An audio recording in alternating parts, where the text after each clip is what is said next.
રાજકોટ ખાતે ગૃહમંત્રી શ્રી રાજનાથસિંહની સભા. વડાપ્રધાન નરેન્દ્રભાઈ મોદીની 1 વર્ષ પૂરું થતા જનકલ્યાણ પૂર્વ નિમિત્તે ગૃહમંત્રી રાજનાથસિંહ ગુરુવારે સાંજે રાજકોટ આવી પહોંચ્યા હતા. રાજકોટ આવેલા ગૃહમંત્રીએ મવડી ચોકડી ખાતે જાહેર સભા યોજી હતી, જેમાં મોટી સંખ્યામાં જનમેદની જોવા મળી હતી. આ જાહેર સભામાં પોતે માત્ર ભાજપ સરકારના જ ભરપેટ વખાણ કર્યા હતા. મોદી સરકારની સિદ્ધિઓ વર્ણવી હતી. રાજકોટ આવેલા રાજનાથસિંહે પોતાની ને ભાજપની જ વાહવાહ કરી, ત્યારે કોંગ્રેસ દ્વારા જે પીપીપી યોજના દ્વારા વિરોધ દર્શાવવામાં આવી રહ્યો છે તે અંગે કોઈ સ્પષ્ટ નિવેદન કર્યું ન હતું અને આ યોજના મુદ્દે તેઓએ ભાજપ સરકારનો લૂલો બચાવ કર્યો હતો. આ ઉપરાંત છેલ્લા ઘણા દિવસોમાં ક્રૂડના ભાવ નીચા ગયા હોવા છતાં ભાજપના શાસનમાં પેટ્રોલ ડીઝલના ભાવમાં છેલ્લા થોડા દિવસોમાં ધરખમ વધારો કરવામાં આવ્યો છે. મોંઘવારીએ માજા મૂકી છે, ત્યારે તેઓએ દેશની મોંઘવારી વિશે એક પણ શબ્દ ઉચ્ચાર્યો ન હતો. 2 દિવસ પૂર્વે ગોંડલ તાલુકા કચેરી સામે શિવરાજગઢ ગામના વૃદ્ધ જમીન મુદ્દે જાહેરમાં સળગીને આત્મવિલોપન કરી લીધું હતું. આ ઘટના હજી તાજી જ છે, તેમ છતાં કહેવાતી ખેડૂતોની ભાજપ સરકારના આ મંત્રીએ આ વૃદ્ધના મૃત્યુ અંગે 2 શબ્દ શોકાંજલિ પણ કહ્યા ન હતા. માત્ર પ્રસિદ્ધિના ભૂખ્યા ભાજપના વધુ એક મોટા ગજાના કેન્દ્રીય મંત્રી મોટું ભાષણ કરી અને ભાજપ સરકારની વાહવાહ કરી પ્રજાના પૈસે જલસા કરીને 1 કલાકમાં જતા રહ્યા હતા. ભાજપ સરકારને 1 વર્ષ પૂર્ણ થવાની ખુશી ભાજપના નેતાઓ મનાવી રહ્યા છે, પરંતુ હજુ સુધીમાં એક પણ કામ એવું નથી થયું જેનાથી भाजप सरकार ने उभी करना मतदार खुशी दे सके. छोटे मोटे देशों के जाते हैं और फिर विदेशों में बहुत सारी जो कूटनीतिक औपचारिकताएं, राजनीतिक औपचारिकताएं पूरी करके जो वापस आ जाते हैं. लेकिन इस बार जब हमारे प्रधानमंत्री विदेशों में जाते हैं तो केवल भारत में ही नहीं, दुनिया के सारे इलेक्ट्रॉनिक चैनल्स हमारे प्रधानमंत्री की विदेश यात्रा को अपने चैनल्स पर दिखाते हैं. शायद इस कारण लगता होगा कि हमारे प्रधानमंत्री विदेशों की ज्यादा यात्रा करते हैं. क्यों दिखाते हैं? कि बहनों भाइयों, जो हमारे प्रधानमंत्री दुनिया के दूसरे देशों में जाते हैं तो जो राष्ट्रपति अथवा प्रधानमंत्री कभी किसी प्रधानमंत्री को रिसीव करने के लिए प्रोटोकॉल तोड़कर नहीं आते थे, कुछ स्थानों पर आते थे, कुछ स्थानों पर नहीं आते थे.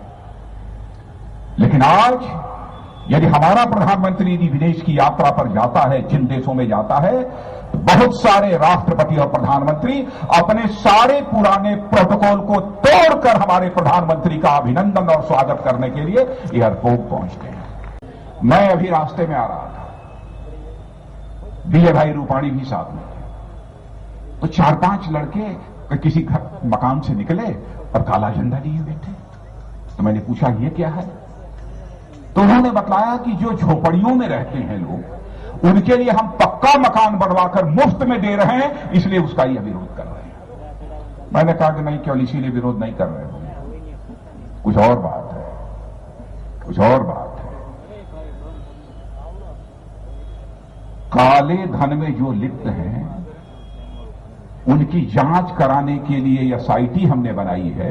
काला धन हिंदुस्तान में पैदा न होने पाए, इसके लिए हम कठोर कानून बना रहे हैं. शायद उसका विरोध कर रहे होंगे, काले झंडे दिखाते हैं.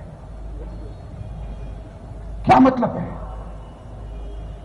क्या चाहते हो कि जो लोग झोपड़ियों में रहे, इस समय अपनी जिंदगी बसर कर रहे हैं, आजीवन वह केवल झोपड़ियों में ही अपनी जिंदगी बसर करते हैं? हमारे प्रधानमंत्री ने फैसला किया है कि 2022 आते आते हम इसे हिंदुस्तान में ऐसे हालात पैदा करेंगे कि एक भी इंसान शेष न बचे जिसके सिर के ऊपर पक्की छत न हो. ऐसा एक भी इंसान न बचे, एक भी परिवार न बचे. और आपको मैं विश्वास के साथ कहता हूं कि जिस लगन के साथ, जिस निष्ठा के साथ, जिस ईमानदारी के साथ, जिस नीयत के साथ हमारी सरकार काम कर रही है और हमारे प्रधानमंत्री काम कर रहे हैं, मुझे लगता है कि वह दिन दूर नहीं है. शायद 10 वर्ष का कार्यकाल पूरा करते हुए भारत एक ऐसी स्थिति में भारत होगा कि जो भारत केवल एक धनवान भारत के रूप में ही नहीं जाना जाएगा, बल्कि यह भारत धनवान के साथ साथ ज्ञान और विज्ञान में भी सारे विश्व का नेतृत्व करने वाला एक महान भारत के रूप में जाना जाएगा. यह मुझे पूरा विश्वास है. किसानों के साथ अन्याय नहीं होने देंगे. और कुछ ही समय के बाद एक योजना हम लोगों की और आएगी. मैं यकीन के साथ कह सकता हूं कि कैसे इस हिंदुस्तान के किसानों की खेती बाड़ी को लाभकारी प्रॉफिटेबल कैसे बनाया जा सके, इसके संबंध में भी हम लोग गंभीरतापूर्वक विचार कर रहे हैं। एक बैठक हम लोगों की प्रधानमंत्री जी के साथ हो चुकी है। इसीलिए मैं कहता हूं, आश्वस्त रहिए पूरी तरह से कि भारत महान भारत बनेगा। आप सभी का सहयोग चाहिए, यही अपील करते हुए और आप सबको 1 वर्ष का कार्यकाल पूरा होने पर हार्दिक बधाई देते हुए अपना निवेदन समाप्त करता हूं। बहुत बहुत धन्यवाद। કોંગ્રેસ દ્વારા કેન્દ્રીય મંત્રીનો વિરોધ, ધરપકડ.